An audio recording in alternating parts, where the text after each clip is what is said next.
often when we're in a fast-paced class where we're flowing from one posture to the next, it can be difficult to find a sense of strength and stability and space in upward facing dog. So a really helpful thing to do, and the way I learned upward facing dog, is actually to take it out of that sequence and move into it in a slightly different way, explore it in a slightly different way. So you'll know if you're practicing ashtanga or vinyasa flow that we transition into upward facing dog from chaturanga.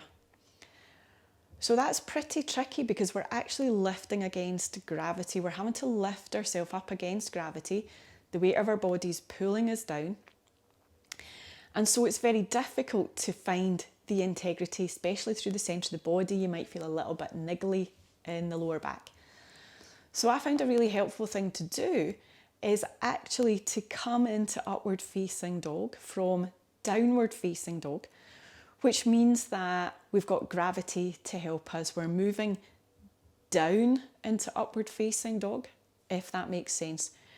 So let's do it together. I'll talk you through it, or you can watch this one and I'll do it again and we can do it together next time. It's up to you.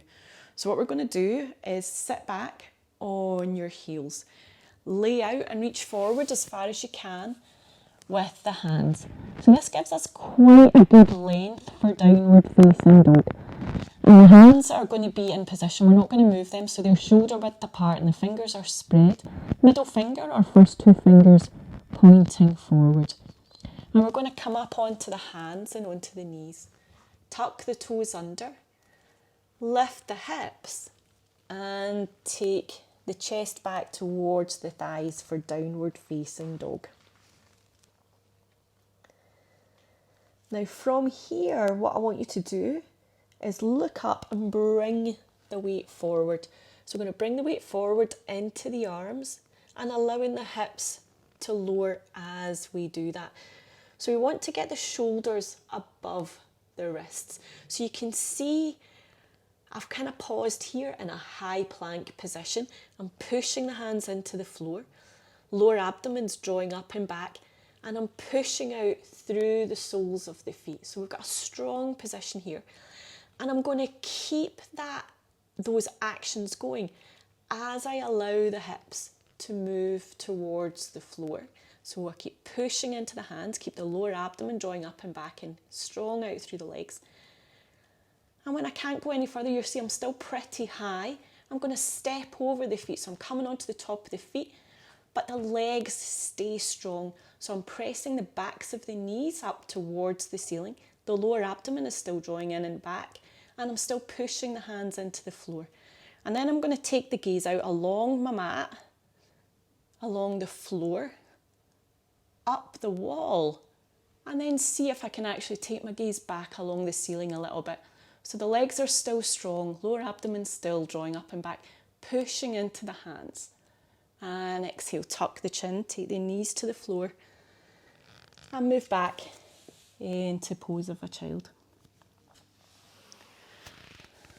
So you might have noticed that upward facing dog felt different to the upward facing dog that you do when you're moving and transitioning at pace. Much stronger, more stable. Maybe, like mine, looks like less of an upward facing dog as you maybe think it should, but much stronger and working the whole body rather than just jamming the shoulders up to the ears and sinking into the lower back. So let's have a look at that again. Let's work through that again. So we're going to reach forward, come up onto all fours, tuck the toes under, and we're taking downward facing dog first of all. Now in downward facing dog, the heels are sinking through the floor, and we've got this sense at the same time of drawing up through the legs and drawing the lower abdomen up and back towards the spine. So heel, soles of the feet reaching through the floor even as we draw up through the legs, lower abdomen up and back. And we want to keep that sense of the heels reaching away, even as we drop the legs, as we bring the weight forward. Shoulders over the wrists, coming through that strong plank position, stepping over the feet and letting the gaze move out beyond the mat, up the wall, back along the ceiling, keeping those legs strong. Keep pushing the hands into the floor, drawing the lower abdomen up and back, and exhale, tuck the chin, shifting the weight back.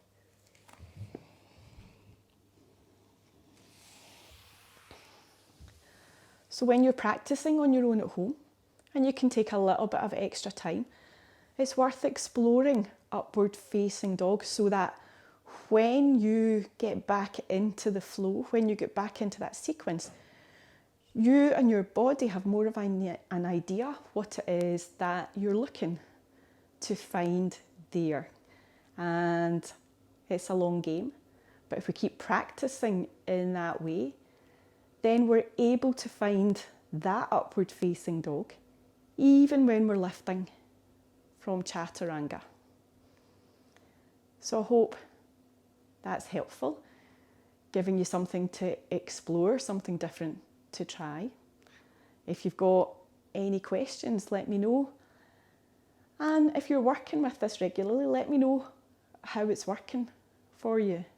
Thank you.